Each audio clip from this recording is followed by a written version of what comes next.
Hey guys, how you doing? It's Dave here again. Today I'm doing a little demonstration, sort of an experiment, kind of for myself even, with this 4-track. This is a Tascam 464, and a lot of people are familiar with the 424. That was a really popular 4-track back in the day. This one is very similar to that. It's got really nice XLR jacks. It has a 3-band EQ with sweepable mids. You know, it's a really cool little machine. And there's a couple of things that I wanted to test out and sort of demonstrate for you, which is kind of the capabilities of cassette recording. A lot of times when you hear people's recordings on 4-tracks, they sound extremely lo-fi. Actually, these machines can sound pretty clean. I think one of the reasons why they sound so lo-fi all the time is that it was a consumer recording thing. It was for recording demos at home.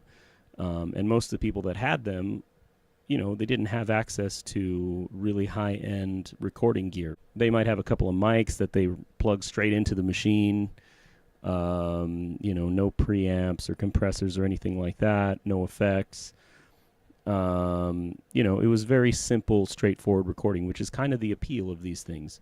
Don't get me wrong, but I just wanted to show this machine actually sounds pretty good. This is not even, in my opinion, this is not the best of cassette recorders that I've seen.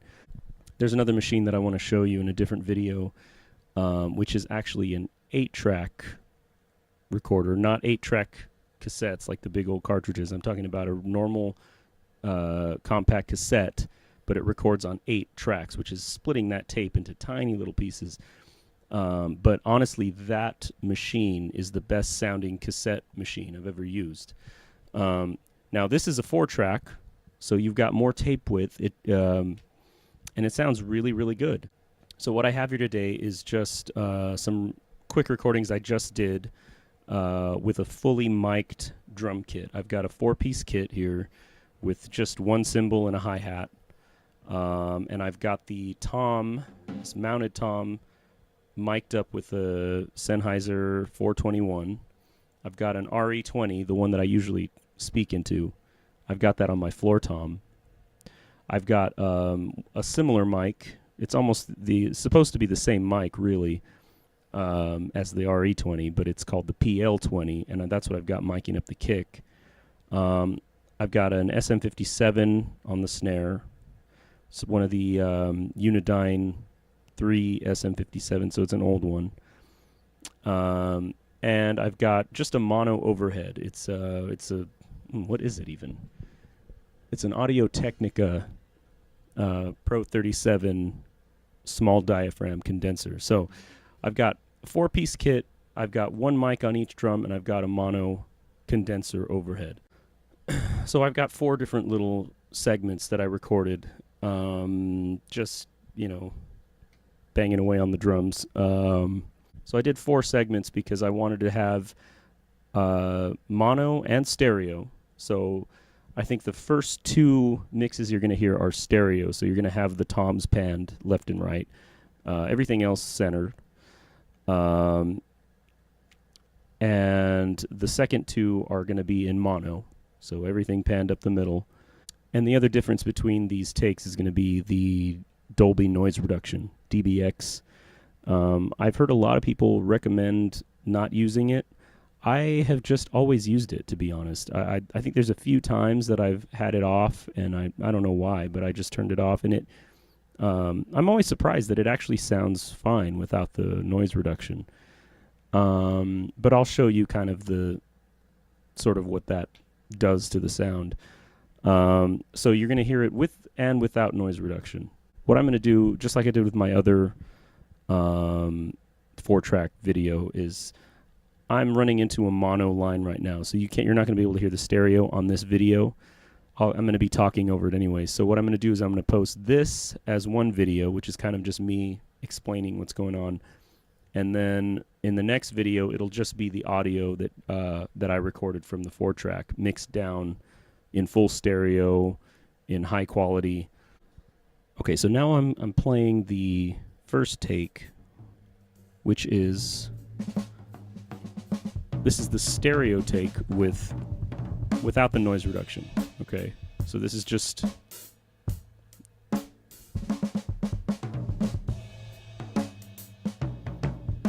And again, my camera is only receiving a mono signal, so you're probably hearing one side or the other. But here's what I realized about the noise reduction thing is that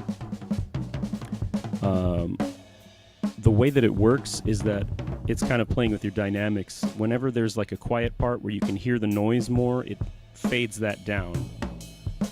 And then, you know, brings it back when there's audio recorded so that it sort of masks the noise.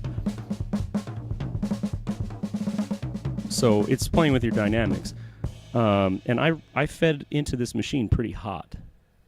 So what I realized is that it allows it to saturate the sound of the tape a little bit more.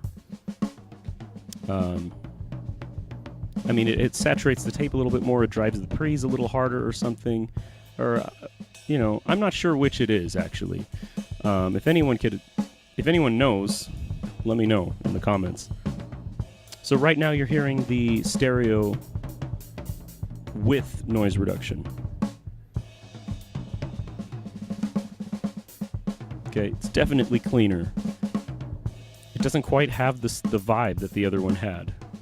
You know, and that's not necessarily a bad thing. It's cleaner, you know, which...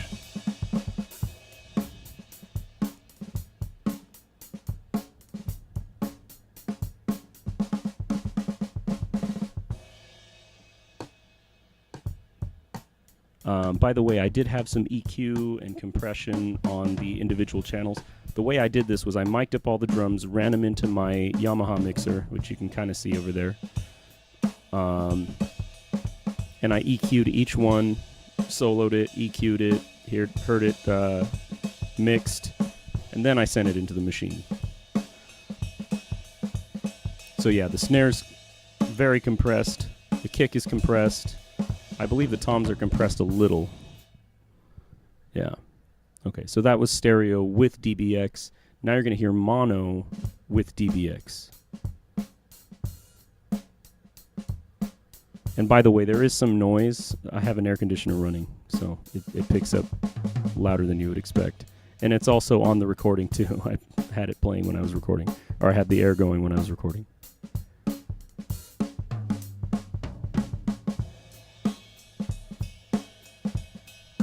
So anyway, that is the mono with DBX. And I'm going to have to play with this more because, again, I almost always used the DBX. I don't think I ever recorded without it. I mean, I have a few times, but I never really did a comparison. But now I really see what's going on, is that it allows it to just hit the tape at whatever volume you play.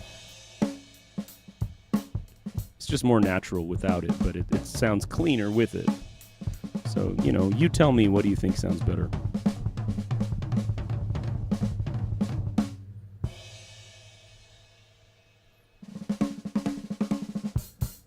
Okay, so that was mono.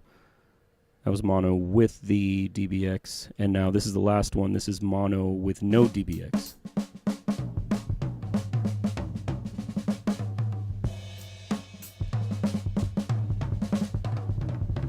So you can really hear the snare getting a little bit distorted there.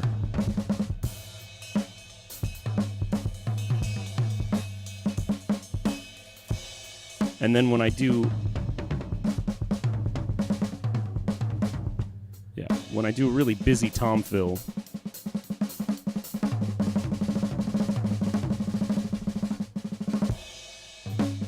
Yeah, you can hear it getting distorted. So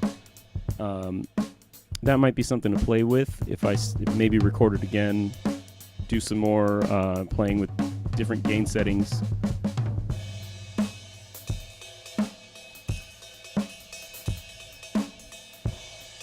It's a cool sound. I like it. Yeah, so right there, you can hear it distorting.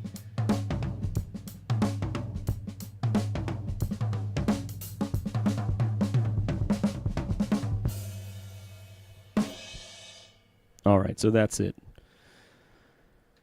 Again, click over to the other video, listen to it with headphones, and let me know what you think. If you think with or without DBX sounds better, and how do you like the mono mixed one?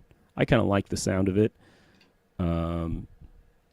It's weird because kind of the point of these 4-tracks to a lot of people, especially now, is to get sort of a gritty sound. Which that sounds pretty gritty, I would say. But when you're recording with the noise reduction, when you have your gain not so hot, when you're using stereo, you can do as elaborate a drum mix as you want and send it to 2 tracks on this machine, and it'll, it captures it honestly, and it sounds reliably close to what it sounded like coming out of the mixer. And that's something that I think people forget about these machines. They think, oh, it's a cassette machine, it's not going to sound good. I think it sounds pretty good. And again, I'm going to do another video coming up soon where I'm using this other machine, which is the Tascam 688. That machine sounds great. That machine almost sounds like maybe a narrow width reel-to-reel. But yeah, this 4-track sounds amazing too. This does record at the higher tape speed. I think it's double normal cassette speed. So anyway, let me know what you think. I think a lot of people will be surprised. Cassettes can sound a lot better than maybe you think they can. Anyway, I hope you found this interesting. If you did, please like and subscribe, and I will talk to you soon.